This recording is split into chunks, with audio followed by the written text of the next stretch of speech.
6장과 7장은 제사장의 제사 지침입니다. 오늘 그 첫 번째 6장의 말씀을 같이 나누려고 합니다. 제가 참 좋아하고 존경하는 목사님이신데요, 미국의 복음주의 영성의 거장으로 알려지신 유진 피터슨 목사님이 지금 그 호스피스 병동에 입원을 하셨습니다. 심장 질환과 그리고 치매가 너무 심하셔서 입원을 하셨는데 이제 폐렴까지 오셨대요. 그래서 의사가 몇 달 살지 못할 것으로 이렇게 판정을 내리셨답니다.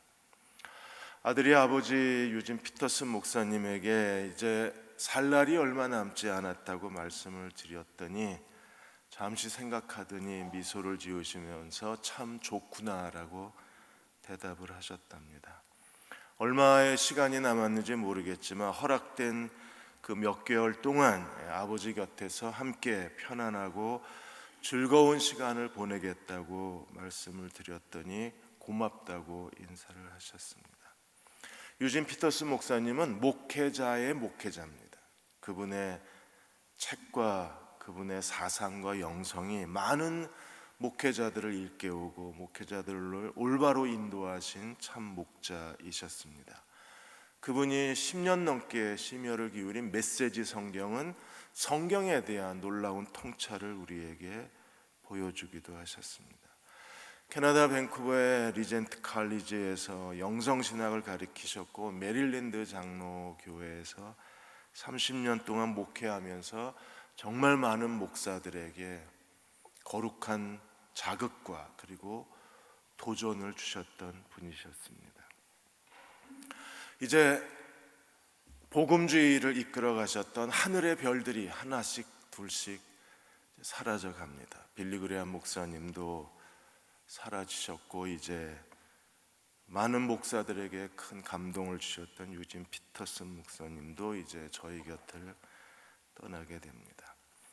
오늘 6장에서부터는 이제 제사장들이 어떻게 예배자들의 예배를 도와야 되는가를 설명하고 있습니다. 1장에서 5장까지는 이스라엘 백성들에 대한 예배 규례였어요. 그래서 1장 2절에 이스라엘 자손에게 말하여 이르라. 그래서 1장에서 5장까지는 백성들에게 대한 예배 규례입니다. 오늘 6장과 7장은 6장 9절에 아론과 그 자손들에게 명령하여 이르라. 제사장들의 예배 규례입니다. 그래서 1장에서 5장까지는 이스라엘 백성들, 예배 드리러 오는 모든 예배자들이 어떻게 하나님 앞에 그 다양한 5가지 예배에 따른 예배의 종류, 제물의 종류, 그리고 하나님께 바치는 방법 자세하게 예배에 대한 규례를 매뉴얼로 가르쳐 주셨어요. 오늘 6장, 7장은 이제 제사장들에 대한 예배의 지침입니다. 예배자가 가져온 제물을 어떻게 하나님 앞에 바쳐야 되는지, 그리고 짐승이 어떤 부위를 불태워서 하나님께 드려야 되는지, 어떤 부분을 제사장이 먹을 수 있는지, 어떤 부분을 예배자에게 되돌려 줘야 되는지, 이 자세한 규정을 다시 한번 6장과 7장에서 설명하고 있습니다.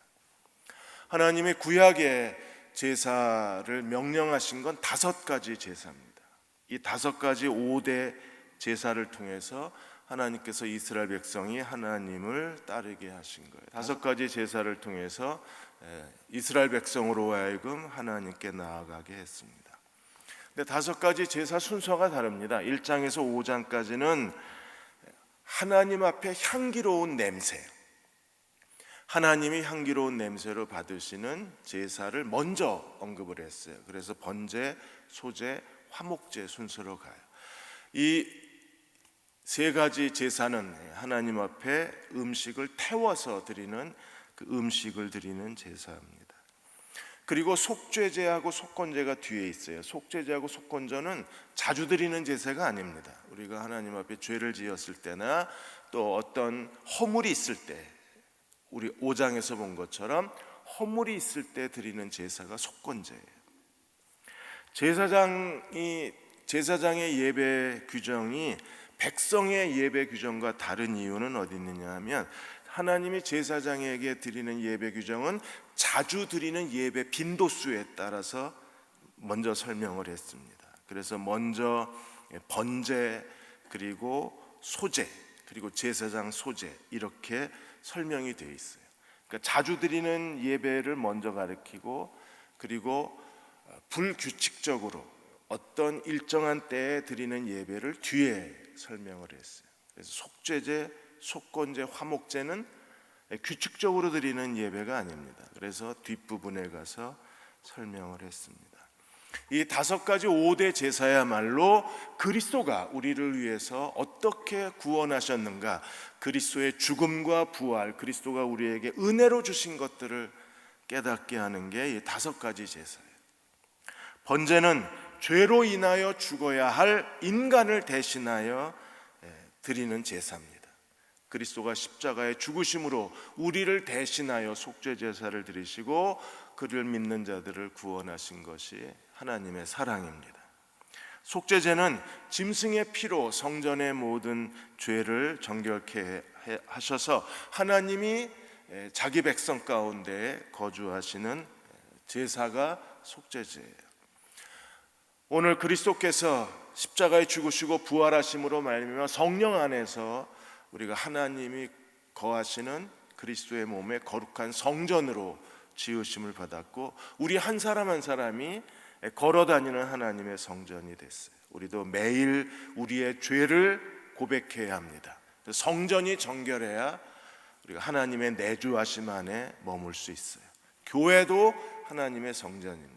우리가 하나님 앞에 우리의 죄를 고백함으로 인하여 우리가 보이지 않는 하나님의 성전에 더러운 죄를 용서받을 때 하나님은 그의 백성 가운데 내주하실 수 있는 하나님이십니다. 속건제는 죄값을 지불하신 거예요.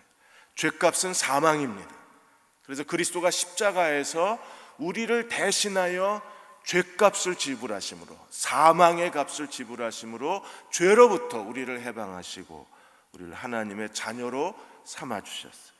그리스도가 화목제이셨습니다. 그래서 누구든지 그리스도를 믿는 자들은 하나님과 더불어 화목하고, 우리가 그리스도 안에서 다른 사람과 더불어 화목하게 하시는 것이 화목제, 그리스도의 화목제이셨어요. 그러므로 그리스도는 그의 죽음과 부활을 통해서 그분의 죽음이 온전한 번제가 되고, 그분의 죽음을 통해서 진정한 화목을 이루셨고, 그분의 죽음을 통해서 그 보혈로 우리의 영원한 모든 죄를, 영원한 우리의 죄를 속죄하시고 우리가 매일 짓는 우리의 죄를 용서하시는 하나님이십니다.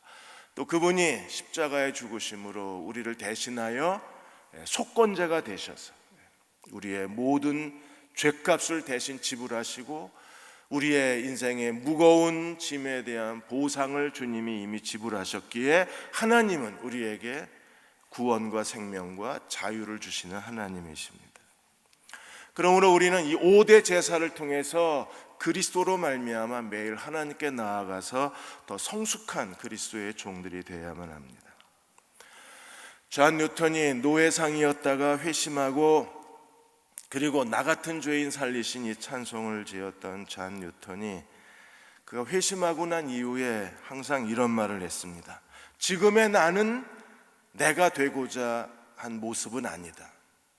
아직 내가 원하는 모습으로 성숙해진 게 아니라 그랬어요. 그렇다고 과거의 나도 아니다. 지금 현재의 나는 내가 되고 싶은 내가 아니다. 그렇다고 과거의 나도 아니다. 오늘 나는 하나님의 은혜로 매일 만들어지고 있다. 하나님의 은혜로 성숙해져 가고 있다. 그걸 감사한다 그랬어요. 우리도 그리스도가 들이신 이 십자가의 죽음과 부활로 말미암아 이 5가지 제사를 통해서 우리는 그리스도의 번제, 그리스도의 소제, 그리스도의 화목제, 그리스도의 속죄제, 그리스도의 속건제를 통해서 우리도 매일 그리스도 안에서 주님을 닮아서 성숙해져 가는 거예요. 존 뉴턴은 시행착오를 거치면서 나는 성장해 간다 그랬어요. 오늘 우리도 끊임없이 시행착오를 겪으면서 우리도 성장해 가고 있는 거예요.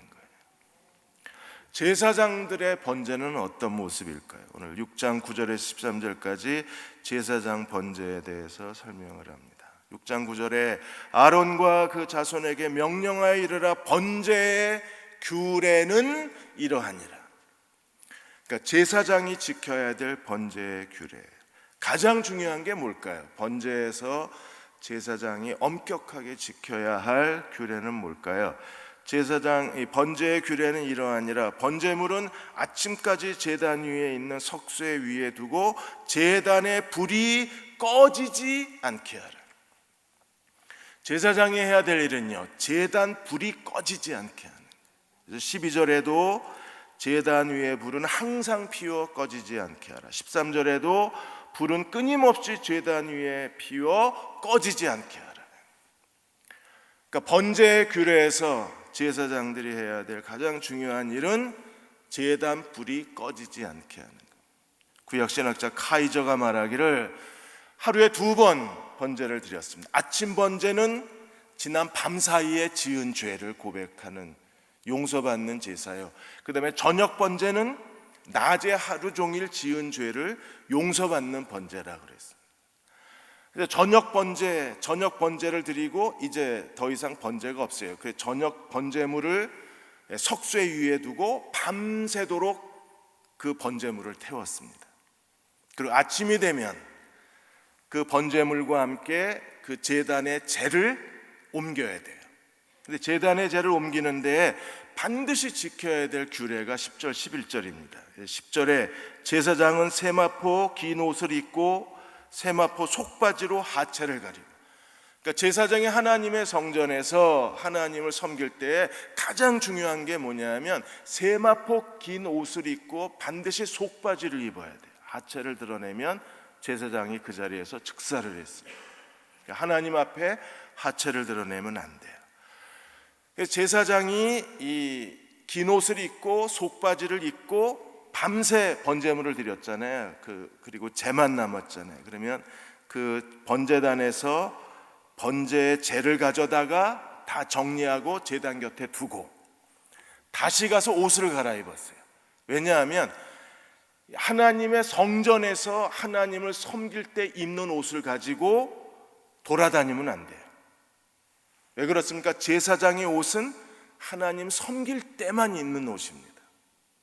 그걸 입고 홈플러스를 가거나 그거 입고 우동집을 가거나 그거 입고 중국집 가면 큰일 납니다. 하나님을 섬기는 거룩한 옷이기 때문에. 그래서 재를 다 모아가지고 제단 옆에 두고 옷을 갈아입어요. 그래 11절에 그 옷을 벗고 다른 옷을 입고 그리고 나서 재를 진영 바깥에 정결한데 그 재를 모아두는 곳에 가서 재를 버리고 다시 돌아왔어요. 그리고 어떻게 합니까? 다시 제단 위에 나무단을 놓고 그 위에 아침 번제를 드린 거예요. 그래서 12절에 제단 위에 불은 항상 피워 꺼지지 않게 할지니 제사장은 아침마다 이제 다 정리했잖아요. 재를 아침마다 나무를 그 위에 태우고 번제물을 그 위에 버려놓고 화목제의 기름을 그 위에 불사를 찌며 이렇게 해서 아침 번제와 화목제 제사가 시작이 되는 거예요. 그래서 제사장이 해야 될 가장 중요한 번제의 규례는 단 하나, 번제의 불이 꺼지면 안 돼요. 그래서 13절에 불이 끊임없이 제단 위에 피어 꺼지지 않게. 옛날 조선시대 같죠. 조선시대에 여자의 칠거지약 중에 하나가 숯불 꺼트리면 칠거지약에 들어갔어요. 유대인 풍습에서도 숯불을 꺼트리면 안 돼요. 집안에.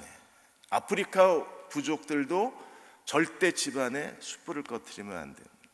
근데 제사장이 해야 될 중요한 일도 제단에 불을 꺼트리면 안 됩니다. 왜 그런가요? 칼빈이 말하기를 하나님께서 최초의 번제물이 하늘에서 내려온 불이 이 번제물을 태운 거예요. 그러므로 제단 뿔의 첫 번째 불은요, 제사장들이 불쏘시개로 피워낸 게 아니라 이 번제단의 최초의 불은 하늘의 불이에요.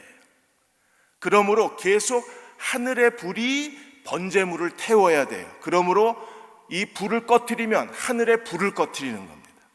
하늘의 불이 꺼지면 더 이상 하나님 앞에 제사를 드릴 수 없어요.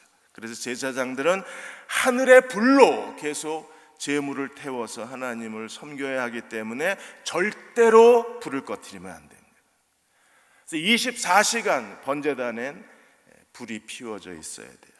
구약신학자 카일은 말하기를 이렇게 제단이 계속 24시간 불 붙어 있는 모습은 하나님께 대한 중단 없는 예배의 상징이고, 그리고 하나님께 대한 우리의 헌신의 가시적 표시라 그랬어요. 우리도 우리의 마음의 번제단에 불이 꺼지면 안 됩니다. 그래서 데살로니가전서 5장 19절에 바울이 데살로니가 교회에 뭐라고 그랬습니까? 성령의 불이 소멸되지 않게 하라 그랬어요. 우리 마음의 그 제단에도 항상 성령으로 하나님의 불이 계속 타올라야 돼요. 그래야 우리가 신령과 진정으로 하나님을 예배할 수 있습니다. 요즘에 많은 목사들이 그 마음의 제단의 불이 꺼져가고 있습니다. 지난 2016년도에 크로스포인트 교회 피터 윌슨 목사가 사임을 했습니다. 사임한 이유가 나는 지쳤습니다 라는 한마디를 남겨놓고 그분이 사임을 했어요. 그리고 교회를 사임하고 이제 올해 다시 비영리 선교단체에 들어가서 다시 새로운 도전을 시작을 했습니다. 이분은 이 크로스포인트 교회는 아울리치 매거진에서 선정한 미국에서 가장 빨리 성장하는 교회의 1위로 지목된 교회였어요. 2002년에 교회가 처음 시작이 돼서 14년 동안에 6개 캠퍼스 그 교회 네트워크를 이루고 교인이 출석 교인만 7,500명이 넘었습니다. 근데 목사가 어느 날 갑자기 사임을 한 겁니다. 그분이 쓴 책들은 정말 많은 사람들에게 큰 감동을 줬습니다. 그분이 쓴 책 중에 한국에서도 베스트셀러가 된 게 다시 일어서는 플랜 B라는 책이 한국의 많은 사람들에게 커다란 도전을 주었었어요. 그런데 너무 지쳤다고 사임을 한 겁니다. 라이프웨이 리서치에서 65세 이전에 사임한 4개 교단의 734명의 목사에 대해서 설문조사를 했습니다. 미국에서 65세까지 끝까지 목회하고 사임하는 목사가 얼마나 될까요?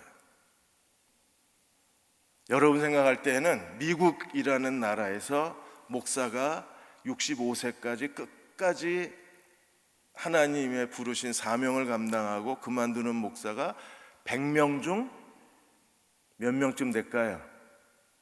1명입니다. 중간에 다 그만둡니다. 가장 큰 이유가 40%가 소명이 자기가 change in calling, 소명이 바뀌었다는 거예요. 소명이 아니라고 느끼는 겁니다. 왜요? 교회 안에서 일어나고 있는 소란스러운 일로 인해서 목사가 스스로 소명을 버려요. 난 목사가 아닌가 보다. 그러니까 목사로서의 어떤 자부심, 목사로서의 긍지, 목사로서의 기쁨이 없어지는 거예요. 그래서 스스로 소명을 버립니다. 25%는 교회에서 일어나는 분규로 인해서 실망해서 그만두고, 너무 지쳐서 탈진해서 그만두는 사람은 19%, 재정 문제 때문에 그만두시는 분이 12%, 가정이 너무 힘들어서 그만두는 분이 12%. 그래서 65세까지 가는 사람 딱 1명입니다. 불이 꺼져가고 있는 거예요. 번제단에 불이 꺼지면 우리가 하나님을 예배할 수 없어요. 우리가 기도해야 합니다. 한국 교회를 끌어안고 다시 번제단에 불이 붙어야 돼요. 그러려면 목사들이 먼저 마음에 이 성령의 불이 꺼지면 결국에 그 교회의 제단의 불도 꺼지는 겁니다. 두 번째로 14절에 23절까지 소제에 대해서 설명을 했습니다. 소제는 두 가지입니다. 백성들이 드리는 소제가 있고 제사장들이 드리는, 대제사장이 드리는 소제가 있어요. 14절에서 18절까지는 백성들이 드리는 소제입니다. 똑같습니다. 우리가 2장에서 소제에 대해서 설명하고 똑같아요. 소제의 규례는 그들이 고운 에바 가루를 가져다가 드리면 그 중에 일부를 기념물로 하나님께 바칩니다. 기름과 유향을 넣어서 하나님께 바치면 15절에 하반절에 그것을 불태워 드리면 여호와 앞에 향기로운 냄새가 되는 거예요. 그리고 나머지는 누가 먹었어요? 소재는 누구 겁니까? 제사장이 먹는 겁니다. 11조는 누구 거예요? 레위인 겁니다. 소재물은 누구 거예요? 제사장의 생계 식량입니다. 그래서 하나님이 그걸 16절에 나머지는 아론과 그의 자손이 먹되 누룩을 넣지 말고 거룩한 회막들에서 먹어라. 반드시 회막들에서 먹어야 돼요. 왜요? 소재는 지극히 거룩합니다. 속죄제, 속건제, 소재는 지극히 거룩한 제물이기 때문에 거룩한 곳에서 먹어야 돼요. 그래서 제사장들이 회막들에서 먹었습니다. 그래서 17절에 그것을 누룩을 넣어 굽지 말라. 이는 화제물 중에서 내가 그들에게 주어 그들의 소득, 제사장의 소득이 이 소제물입니다. 그래서 그 하나님께서 제사장에게 이걸 소득으로 주셨기 때문에 속죄제, 속건제와 같이 지극히 거룩한 예물이 되는 거예요.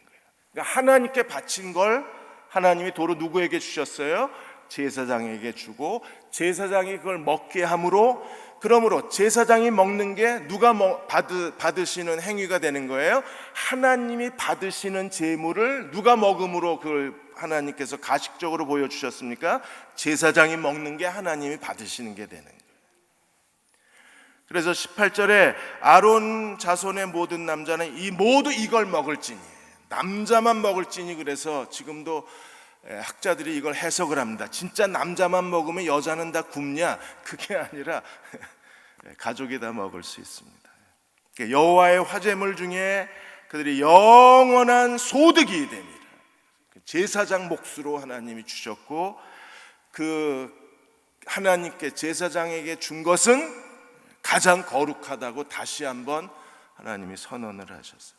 그러므로 예배자들이 하나님 앞에 소제물을 드렸는데, 소제물을 그 10개를 드렸는데 그 중에 하나만 하나님께 불태워 드리고 나머지 9개는 제사장이 가져가는 거에 대해서 서운할 수도 있잖아요. 하나님께 드렸는데 왜 조경호가 가져가? 이럴 수도 있잖아요. 아니, 나 하나님께 드렸는데 왜 목사님들이 가져가지? 이럴 수도 있잖아요. 그래서 하나님이 계속 반복해서 말씀하신 게 뭐예요? 그것도 지극히 거룩하다고 계속 말씀하신 거예요. 그래서 하나님이 제사장이 먹는 행위를 통해서 하나님께서 그 소재를 기쁘시게 연락하셨다는 하나의 상징으로 삼으신 겁니다. 19절에서 23절까지는 이제 대제사장의 소재에 대해서 설명을 합니다. 19절에 여호와께서 모세에게 말씀을 하셨습니다. 20절에 아론과 그 자손이 기름 부음을 받는 날. 그러니까 제사장에서 기름 부음을 받는 사람은 한 사람밖에 없어요. 누구요? 대제사장밖에 없어요. 그래서 대제사장은 기름 부음을 받고, 대제사장이 해야 될 가장 중요한 일이 아침 저녁으로 제사장들이 번제를 드리면 대제사장은 아침 저녁으로 소제물을 하나님께 드려야 돼요. 어쩌면 이 기름 부음을 받은 대제사장을 오늘 지금 우리가 사는 시대로 비유하면 아마 목사 안수 받는 거하고 비슷할 수도 있습니다. 내일 이제 신범식 전도사가 기름 부음을 받습니다. 그러면 이제 내일부터 신범식 전도사는 아침 저녁으로 소제를 드려야 돼요. 드리나 안 드리나 제가 감시하겠습니다. 이피루 전도사가 선배인데 신범식 전도사가 먼저 안수를 받습니다. 이피루 전도사가 아직 총각이어서 이 침례 교단에서는 총각이 못 받아요. 결혼을 해야. 제 아내가 이 이피루 결혼시키려고 계속 시도를 하고 있는데 잘 안 됩니다. 혹시 여러분 중에 목사 3호로 잘 준비된 사람이 있으면 알려주십시오. 결혼을 해야 안수를 받아요. 박경민 전도사님은 아직 전도사 시취하고 2년이 지나야 자격이 있는데 아직 2년이 채 안 돼서 못 받습니다. 이승훈 전도사님은 이제 교협을 통과했어요. 근데 아직 사무처리를 통과해야만 이제 목사 시치를 시작할 수 있습니다. 아마 내년이나 될 겁니다. 그러니까 신범식 전도사는 굉장히 찬스가 좋았어요. 그리고 준비도 잘 돼 있었고, 그래서 내일 안수받습니다. 오셔서 여러분 같이 축하해 주시고, 정말 이 시대가 원하는 그런 하나님 앞에 참된 목자가 되도록 오셔서 기도해 주시기를 부탁을 드립니다. 기름 부음 받은 대제사장은 어떻게 했나요? 20절에 고운 가루 10분의 1 에바를 절반으로 나누었어요. 음식을 만들어서 절반은 아침에 드리고 절반은 저녁에 드렸어요. 21절에 기름으로 반죽하여 철판에 굽고 기름에 적셔 썰어서 소재로, 그러니까 음식을 다 만들어야 돼요. 하나님 앞에 만들어서 그걸 하나님 앞에 향기로운 제물로 드렸습니다. 그런데 백성들이 드린 소제물은 일부만 하나님께 드리고 나머지는 제사장이 먹었어요. 근데 제사장이 드린 소제는 아무도 먹으면 안 돼요. 그건 하나님 앞에 다 불태워 드려야 합니다. 백성이 드린 소제물만 하나님께서 제사장의 소득으로 주셨고, 제사장이 드리는 소제는 다 하나님께 불태워 드려야 돼요. 그래서 23절에 제사장의 모든 소제물은 온전히 불사르고 절대 먹을 수 없습니다. 그래서 제사장의 소제를 하나님 앞에 드리게 했어요. 소제는요, 우리가 이미 본 것처럼 하나님 앞에 우리의 매일의 삶 속에서 하나님이 어떻게 우리를 용서하셨는가를 기억하고 매일의 삶에 하나님께 대해 감사로 하나님을 섬기는 삶입니다. 지금 이 시대에는 소제처럼 대제사장의 소제가 교회에 살아있어야 돼요.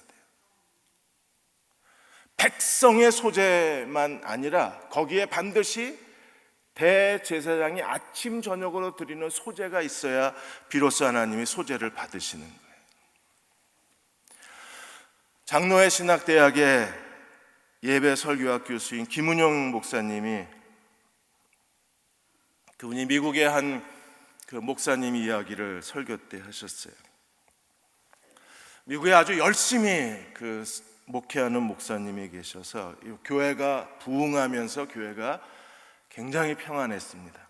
미국 교회를 오랫동안 빌려 쓰고 있다가 이제 교인들이 우리도 교회를 건축하자고 제안을 해서, 그래서 기도하고 오랫동안 기도하고 건축 헌금을 하면서 이제 건축이 시작이 됐습니다. 근데 건축을 하다 보니까 자재값이 치솟고, 건축을 하다 보니까 조금만 더 하다가 갑자기 건축 규모가 커져 버렸어요.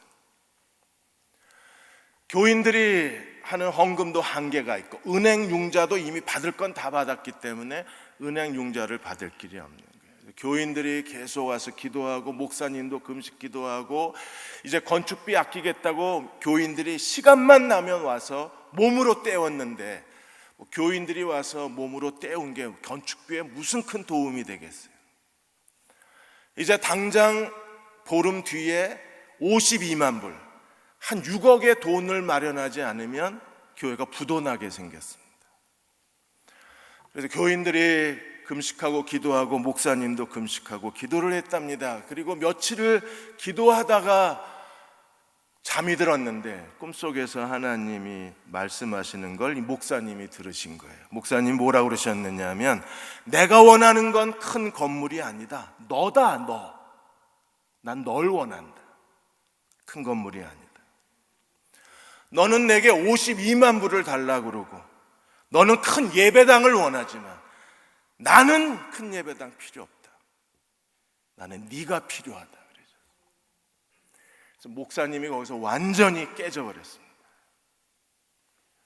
어떻게 됐나 제가 구글을 다 조사했는데 뒷얘기가 없어요.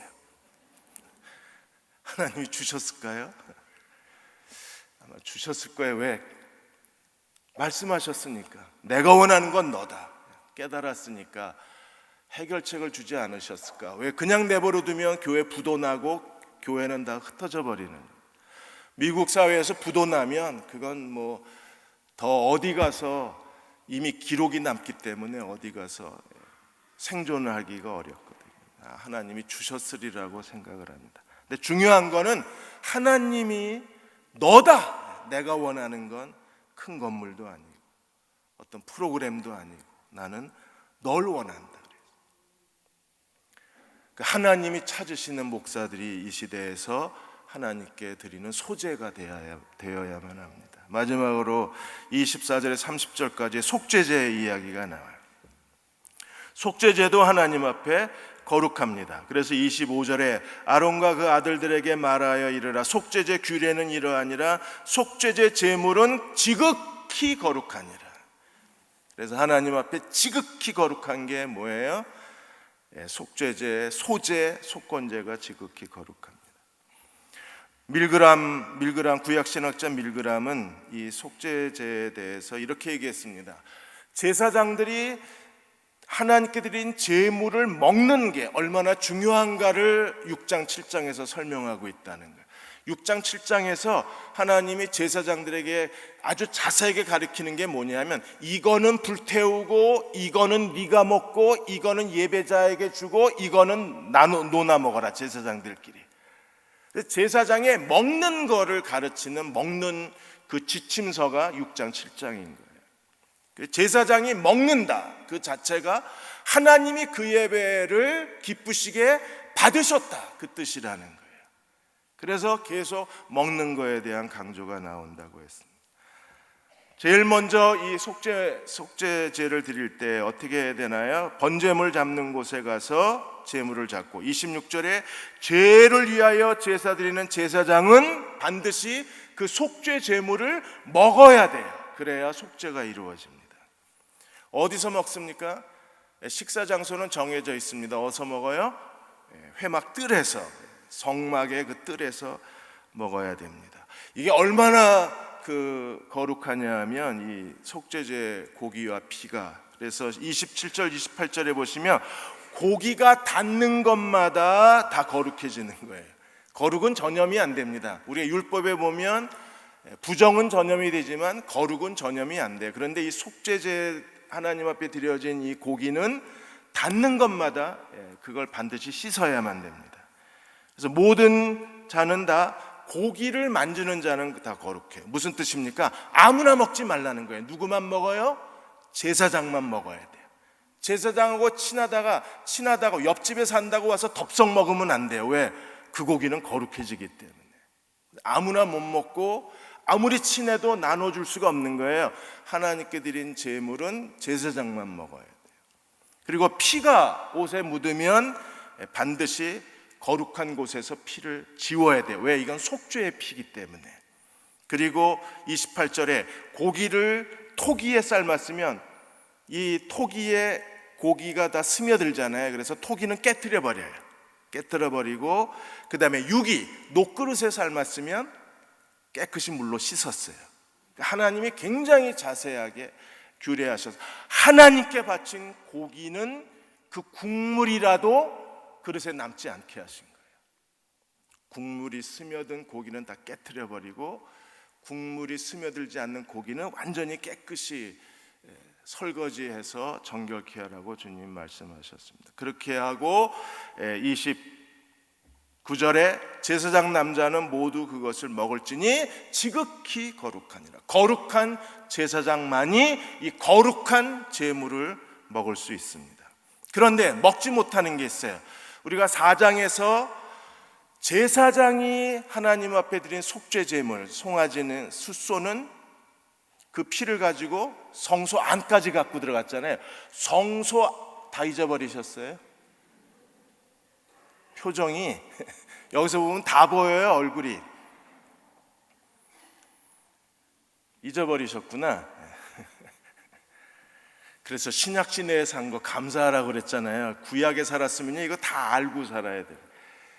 그게 성소 안에 피를 갖고 들어간 제물은 못 먹어요. 그리고 입법기관, 저희 교회 같으면 교회 협의회, 사무처리회, 사역조정팀, 이런 입법기관이 지은 죄도 그 피를 가지고 성소에 들어갔어요. 그래서 그때 바친 제물은 못 먹어요. 성소 안으로 피를 가지고 들어간 속죄 제물은 못 먹어요. 대신에 족장과 백성들이 드린 제물만 먹는 거예요. 그래서 30절에 그 피를 가지고 회막에 들어가 성소에서 속죄하게 된 속죄제 제물은 제물의 고기는 먹지 못하고 다 어떻게 돼요? 다 불태워 버렸어요. 그리고 나머지 속죄 제물만 제사장이 거룩한 뜰에서 먹을 수가 있었습니다. 제사장의 죄가 이렇게 중대한 거예요. 그래서 야고보 3장 1절에 뭐라 그랬어요? 내 형제들아, 너희는 선생된 우리가 더 큰 심판을 받을 줄 알고 많이 선생되지 말라. 지금 이 시대의 가장 큰 고민도 저를 포함해서 제사장 목회자들이 하나님 앞에서 교우들과 함께 하나님이 받으실 예배를 드리는 목회자들이 가장 큰 문제가 돼요. 그들이 죄를 지었을 때 그 제물은 제사장이 못 먹게 돼 있어요. 그만큼 중대한 죄이기 때문에 그렇습니다. 다 불태워버려야 돼요. 어떤 목사가 이 시대에 필요한가? 한국상담치료연구소 김충렬 박사님이, 그분이 그 전도사 시절에 목동에 있었던 얘기를 해주셨어요. 김충렬 박사님이 목동에서 두 교회에 대해서 관심을 가졌는데, 한 교회는 목사님이 굉장히 글을 잘 쓰셔서 그래서 신춘문예에 당선이 되신 분이세요. 그분은 설교 자체가 하나의 문학이에요. 그 정도로 설교의 질이 높고, 그리고 문학적 설교로 그 목동 지역에서 소문이 났습니다. 또 하나의 교회가 있는데 그 목사님은 설교가 앞뒤가 안 맞아요. 이 얘기했다가 저 얘기했다가 갑자기 엉뚱한 얘기로 해서 사람들이 설교 듣기가 정말 힘든 목사님이십니다. 근데 어떤 교회가 성장했을까요? 문학적으로 설교 잘한 목사님 교회는 성도가 점점 줄어요. 그런데 도대체 오늘 설교 주제가 뭐야? 라고 궁금해하는 그 목사님 교회는 계속 성도가 늘어나요. 그래서 김충렬 박사님이 도대체 뭔가, 사람의 상식적으로 이게 이해가 안 되잖아요. 그래서 두 목사님을 조사를 해서 결론을 내린 게 뭐냐면, 문학적으로 설교하신 분은 설교를 잘하려고 노력만 했는데, 이 앞뒤가 안 맞는 서툰 설교자는 정말 교인을 사랑해서 사랑으로 설교하더라는 겁니다. 그분에게는 교인에 대한 눈물이 있었어요. 그러니까 그 눈물 때문에 교회가 성장하는 거예요. 이분은 설교를 잘 다듬어진 문장으로 하나의 소설 읽듯이 그렇게 설교가 잘 짜여졌지만, 그러나 눈물은 없는 거예요. 빌립보 1장 8절에 바울이 빌립보 교회에 뭐라 그랬습니까? 내가 예수 그리스도의 심장으로 너희 무리를 얼마나 사모하는지 하나님이 내 증인이시라. 하나님 앞에 참된 제사장의 예배 지침을 따라서 백성들이 드리는 제물을 하나님께 바칠 수 있는 참된 제사장은 누굽니까? 그리스도의 심장을 가진 사람입니다. 교인들을 사랑하고 교인들을 위해서 눈물을 흘릴 수 있는 목자가 이 교회에 필요한 거예요.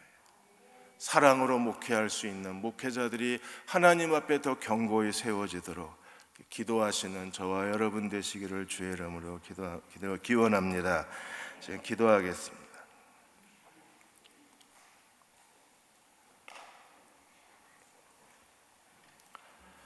아버지 하나님, 오늘 밤 우리의 찬양에 기름 부어 주시고 입을 열어 기도할 때 성령 기름 부어 주셔서 전심으로 성령님과 함께 하나님의 뜻을 따라 기도하게 하여 주옵소서. 대흥교회 예배가 다시 살아나기를 소망합니다. 기쁨으로 드리는 예배가 되게 해주시고 거룩한 옷을 입고 하나님께 드리는 예배가 되게 하여 주시고 하나님의 이름에 합당한 영광을 돌리는 저희들 예배가 되게 도와 주옵소서. 예배자들은 예배자의 의무를 다하고 제사장은 제사장의 의무를 다해서 가장 아름답고 경건하고 능력 가득한 예배가 하나님 앞에 드려질 수 있는 대흥교회와 저희들 가정과 한국교회가 되게 도와 주옵소서. 오늘 밤도 성령님 기름 부어 주시기 원합니다. 온 마음을 다해 찬양하게 하여 주시고 온 힘을 다해 기도하는 이 밤이 되게 도와 주옵소서. 예수님의 이름으로 기도드립니다. 아멘.